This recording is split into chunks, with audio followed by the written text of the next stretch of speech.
Pues buenos días a todos y muchas gracias, Walter, por la introducción. Muchas gracias a la Cámara de Comercio Alemana por invitarme a estar hoy con vosotros y abrir esta primera mesa. Y la verdad es que quiero agradecer también a la embajadora y la secretaria de Estado por sus intervenciones. Tengo que decir ya con los años que tengo que es una de las pocas veces que las he seguido con mucha atención porque además han aportado realmente puntos interesantes.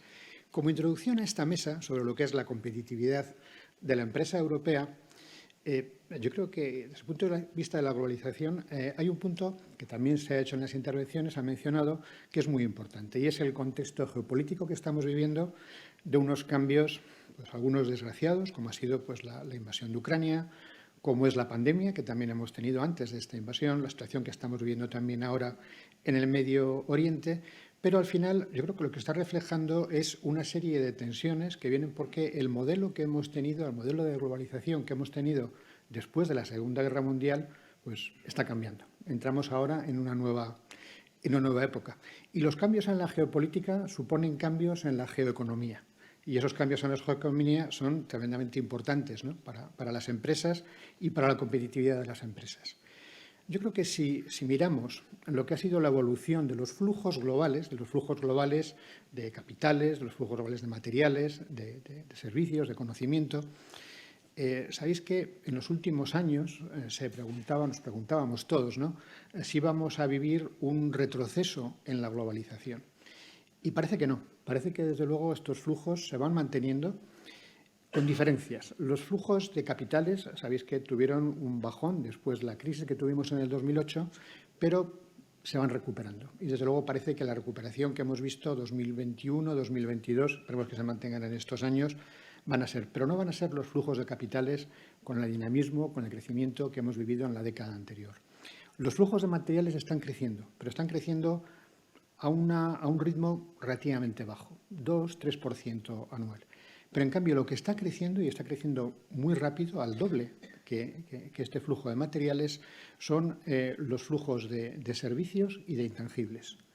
Y eso es tremendamente importante porque sí que está marcando la diferencia de cómo va a cambiar esta globalización en el mundo y de cómo las empresas tenemos que adaptarnos a esta competitividad. En los flujos de servicios, sobre todo los servicios relacionados con el conocimiento, están creciendo al doble que los flujos de materiales. Los flujos de intangibles, en intangibles tenemos pues, la propiedad intelectual o los datos, están creciendo prácticamente al 50% de tasa de crecimiento anual en los últimos 10 años. Y esto es enorme. Esto es un cambio tremendamente importante. Y otro factor que estamos viendo también es cómo está evolucionando la tasa de concentración de estas cadenas globales de valor. Vivimos hasta el año 2010, desde los 90 hasta el 2010, un efecto de dispersión. La concentración que teníamos en los años 90 de pocos exportadores, de pocas empresas globalizadas de los flujos, fue creciendo bastante hasta el 2010. Lo que estamos viendo ahora es un proceso de vuelta a la concentración. A pesar que también los cambios en las cadenas globales son lentos, es muy complejo. Por ejemplo, en una cadena global de un sector, normalmente hasta ahora no venían cambiando más allá de un 10-20% en un periodo de 10 años. Son cambios lentos, pero tremendamente importantes por los flujos que tiene. Esta concentración la estamos viendo sobre todo en lo que se denominan las Global Innovation Value Chains. Estas cadenas globales de innovación, que son las que marcan la pauta de la economía global, pues son 6 o 7. Son, por ejemplo, pues el automóvil, es una de estas cadenas globales de innovación, farmacéutico, electrónico, muy importante la electrónica, los servicios de IT, la maquinaria avanzada, los materiales de transporte y los recursos energéticos, sobre todo en las economías renovables. Estas 7 suponen aproximadamente como el 40% mundial de estos flujos globales y, como decía antes, se están concentrando con una concentración geográfica muy importante en determinadas regiones y en países. Y esto es tremendamente importante para las empresas y para esta competitividad, que es el objeto de la mesa, porque es donde tenemos que ver, de una manera global, el dónde tenemos que enmarcarnos y posicionarnos. Y es muy importante en este planteamiento hacia adelante de la competitividad el tener en cuenta dónde empezamos, con la geopolítica. Los países lo que están haciendo es revisar sus alianzas, sus posicionamientos, con un planteamiento de seguridad nacional, con un planteamiento de intereses económicos, con un planteamiento de mejora de la sociedad. O sea, una de las cosas que se viene también diciendo es que el modelo de globalización que hemos tenido hasta ahora, basado en la eficiencia, tenía que cambiar, tenía que adaptarse a un modelo de globalización que tenga más en cuenta los intereses de las sociedades, las necesidades de las sociedades. Y eso es algo que vamos a estar viendo. Pero estos cambios en las alianzas mundiales, en los posicionamientos globales, hemos visto el papel que va a jugar, ya está jugando China en el mundo, pues evidentemente supone cambios y supone ajustes, ¿no?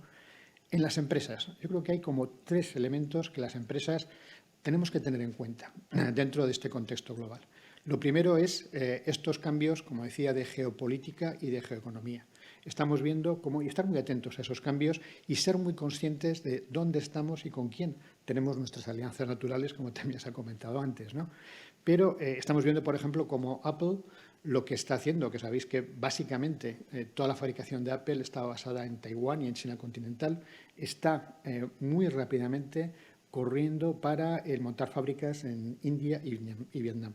El sudeste asiático y la India van a ser muy claves. Como europeos tenemos que tener mucha atención a estos países porque la India pues, va a jugar con el tamaño que tiene, la demografía, pensar que es tremendamente importante porque en los últimos 50 años lo que hemos vivido ha sido una democratización, si se puede decir así, de la tecnología. O sea, la tecnología ha llegado a prácticamente todos los países, con lo cual la potencia económica, que es la productividad, la rentabilidad per cápita, pues si la multiplicamos por la población, te da el tamaño de la economía de un país. Y la India, con 1.400 millones de habitantes, evidentemente va a jugar un papel muy importante. Y en este contexto de la nueva geopolítica hay una oportunidad enorme para India y para los países que sepamos aprovechar esa oportunidad de estar ahí. Pero India es un ejemplo, ¿no? Entonces, las empresas tenemos que estar atentos a lo que es este mapa en el que nos estamos moviendo. El segundo factor es la resiliencia. También se ha mencionado. La resiliencia es tremendamente importante y desde el punto de vista de la empresa, que vamos buscando la continuidad, la sostenibilidad de la empresa, además la del planeta, pues tenemos que considerarlo así. Y yo creo que en esto vamos a ver un desarrollo enorme del concepto de ecosistema. No de cadena de suministro, en donde hay un suministrador que normalmente sigue las pautas de una dirección de compras, sino un planteamiento mucho más integrado y en donde haya mucho más compartición de conocimiento y de colaboración en ese conocimiento global que va a ser probablemente una de las vías de, no de solucionar, pero sí de paliar esa escasez de talento, esa escasez de conocimiento que se mencionaba. Entonces, resiliencia, viendo cómo vas a diversificar o reordenar tus cadenas, no solo de suministro, sino también los mercados en donde vas a estar, cómo te posicionas en esos mercados, teniendo en cuenta que vas a tener que tener una componente de localización mucho mayor del que habíamos visto probablemente en los últimos años y el hacer esa apuesta por el partnership, por el desarrollo de relaciones mucho más estrechas y de confianza con los suministradores, que es clave cuando vienen curvas, cuando vienen periodos complicados. Y yo diría que casi el tercer factor es el apostar por buscar oportunidades en aquellas áreas de crecimiento. Las áreas de crecimiento, si volvemos otra vez a los flujos globales, están en el mundo de los intangibles, de los servicios. O sea, es el hacer una apuesta muy importante por el conocimiento y una apuesta muy importante por el talento. Y con esto, pues, me quedo con mucho interés a ver cómo va a ser el desarrollo de la mesa, que seguro que va a ser tremendamente interesante. Muchas gracias.